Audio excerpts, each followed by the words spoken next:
14, Frédéric Doc, bonsoir. Bonsoir. Vous présidez la Chambre syndicale des entreprises du BTP, affiliée au MEDEF. Qu'est-ce que vous pensez des CAE et des modifications engagées ou en tout cas envisagées par le gouvernement, des formations théoriques et une certification par la suite? Alors déjà, le CAE, c'est une très bonne chose, puisque avant tout, c'est un amortisseur social, à une période où effectivement on a 2500 jeunes qui arrivent sur le marché de l'emploi et qui ne trouvent pas de boulot. Et bien déjà, le CAE, ça permet, ceux qui arrivent et ceux qui viennent de le perdre, leur boulot, de pouvoir au moins subvenir aux besoins minimums de la famille. Donc, c'est un bon outil. C'est un bon outil de toute façon. Ensuite, pour la formation, oui, bien sûr, Valérie a raison.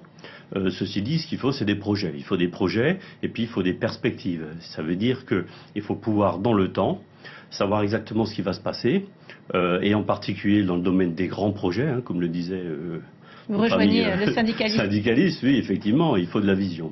Alors la vision aujourd'hui, il y en a, puisque effectivement le gouvernement, sur sa part, on va dire, a fait son boulot, puisque que ce soit l'équipement ou le port autonome. On va y revenir, oui, mais vous présidez aussi la commission économie au MEDEF.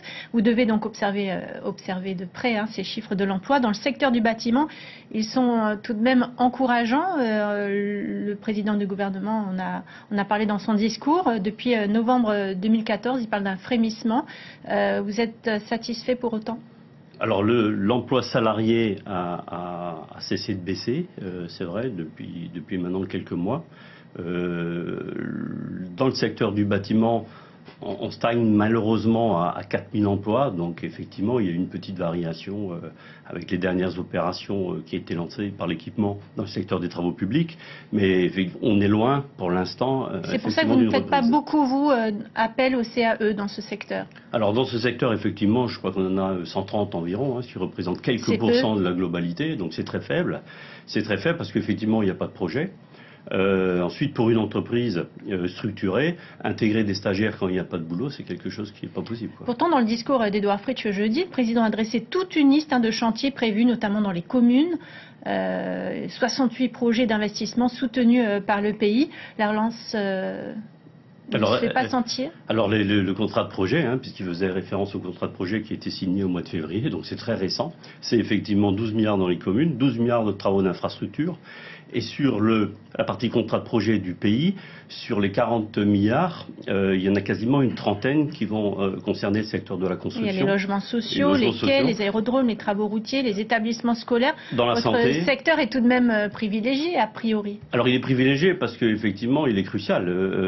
On va retrouver aussi les énergies renouvelables. On a parlé dans la presse aujourd'hui et on compte beaucoup dessus sur le projet de la Weicha. Donc il y a effectivement beaucoup de sujets qui peuvent alimenter le secteur de la construction. Maintenant, il faut qu'ils sortent. Ça a été signé, je l'ai dit récemment. Ces projets-là, ils peuvent mettre plusieurs mois à être lancés. Des fois, ça peut durer un an. On est pressé, disons qu'effectivement, on a eu des années, pour l'instant, relativement difficiles.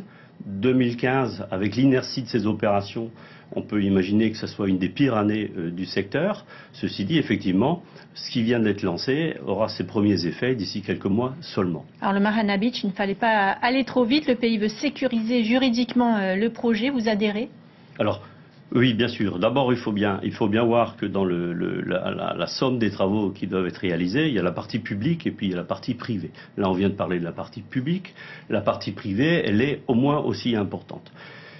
Cependant, pour que les investisseurs privés se positionnent, ce qui est le cas sur le Marana Beach, il faut donner de la visibilité. Il faut effectivement que tout le monde sache où est-ce qu'on va, à savoir le développement du tourisme, mais de quelle manière, où, avec quels acteurs.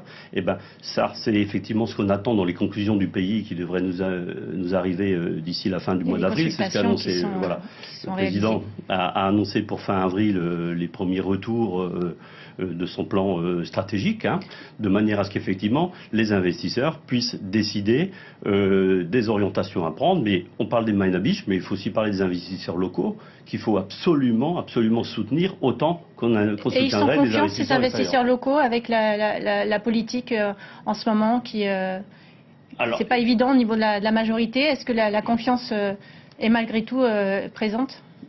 Bien sûr que la confiance est présente dans le gouvernement et dans le travail qui a été déjà fait. Aujourd'hui, que la concrétisation, elle semble vraiment difficile, effectivement, parce que quand on n'a pas une majorité unie, il est difficile de voter les textes. C'est ce qui est en train de se passer aujourd'hui. Donc les investisseurs locaux, pour nous, ils sont inquiets. Ça, c'est une certitude. Maintenant, heureusement, c'est sur ces investisseurs locaux qu'on peut compter. Alors, par rapport au Mahavitch, il faut comme le préciser, il est important que les investisseurs locaux soient soutenus très vite parce que ce sont les seuls qui ont les capacités de remettre effectivement de l'argent et des chantiers dans le circuit relativement rapidement. Frédéric Doc, merci beaucoup d'avoir accepté notre invitation.